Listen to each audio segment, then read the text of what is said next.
Close your eyes and imagine.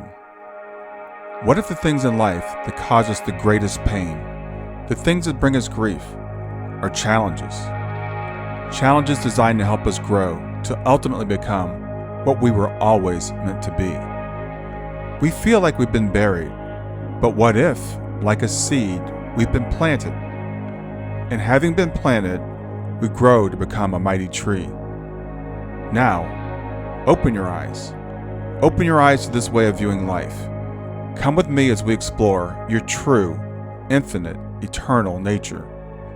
This is Grief to Growth, and I am your host, Brian Smith. Hi there. Welcome to Grief to Growth podcast. Your host is Brian Smith, spiritual seeker, best-selling author, grief survivor, and life coach. Brian believes that the worst tragedies of life provide the greatest opportunity for growth. Brian says he was planted, not buried, and he is here to help you grow where you've been planted by the difficulties in life. In each episode, Brian and his guests will share what has helped them to survive and thrive. It is his sincere hope this episode helps you today. Hey everybody, happy February. It's Black History Month, and I want to take a few moments here to talk about Black History Month and why it's important to me, and hopefully to help you understand why it might be important to you as well.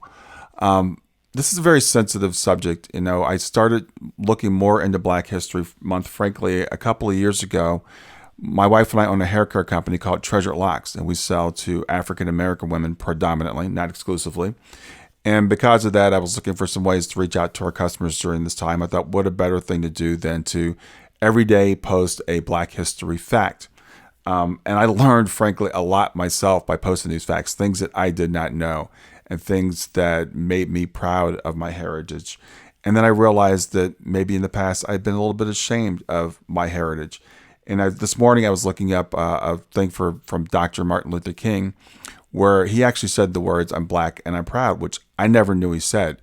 I remember growing up in the 70s and hearing those words, but the image of Dr. King, he was killed when I was still very young, so my image was really formed after his death, and a lot of it was the whitewashed image of that he was all about peace and love, which he was about those things, but he was also about standing up for his people who were very, very oppressed at the time.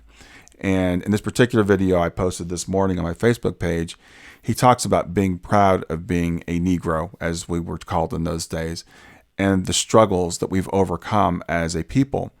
And black people, the word black, for example, in the English language, has been always associated with things that are negative, with death, with dirt, with sin. And the word white has always been associated with good things, with love and light and purity. And those things actually go deep into our psyches as African Americans and as black people, and it makes us ashamed. And so there's a necessary pushback against that any minority group can tell you, that when you've been taught to be ashamed because of who you are, sometimes you have to compensate for that. You need to learn to be proud of who you are. So that's why it's really important during Black History Month, especially to reinforce these things. And that's why I post a meme a day on my Treasured Locks page now on Black History Month to educate people about the struggles that African Americans have overcome, and not only the struggles we've overcome, but the many contributions that we've made. Now, when I was a young kid, I was ashamed of being black. Growing up in the 60s and the 70s, you didn't see a lot of really great black role models. We were just coming out of Jim Crow, and well, actually not even coming out of Jim Crow at that time in the South. I grew up in Columbus, Ohio, but our schools were, for all practical purposes, segregated. In fact, they were declared by the courts to be segregated, and they had something called the Columbus Plan, which was voluntary busing. So I was bused in the mid to late 70s to junior high and high school. I went to all-white junior high school and a predominantly white high school. And the reason for that was the schools in Columbus, not only were the schools not as good in the black areas, the teachers weren't as good, of course. They didn't draw the best teachers. And even they offered different curriculum. So I got to take different classes because I went to a different high school. Now, in the mind of a young black child, what this says is, I'm not as good as the kids that got to grow up here and have these things natively. And I remember when I was in my early 20s, I was dating someone, and she asked me why I was ashamed to be black. And I was taken aback, and I was like, I'm not really ashamed to be black. But from her perspective, she had grown up in a black neighborhood and she listened to black music and was really into black culture. I really wasn't. I grew up around white kids. I listened to white music. I talked white, as a lot of people would like to say. And I never really thought about it that way. But I remember saying to her, and this is long, long before I'd ever heard of soul planning or had any thought about soul planning. Well, if you were up in heaven and you're looking down at earth and you're looking at America and you're going to choose your life, would you choose to be black? Of course not. You're going to choose to be white because you have all the advantages. You're considered to be more attractive. Most people think you're smarter. People think you're less dangerous. So I was really kind of taken aback, and I thought about this, and I thought, there's no way I would choose this. Now, what's really interesting is, fast forward 30 plus years, and I do believe that I did choose this life because being an African American teaches us a lot. We learn patience, we learn perseverance, we learn to overcome, obstacles, we learn humility. And frankly, I think because of the things that we go through in general, because we're generalizing, we tend to be stronger, I think, more empathetic for those things. So I'm glad that I'm an African American, and I'm proud of that.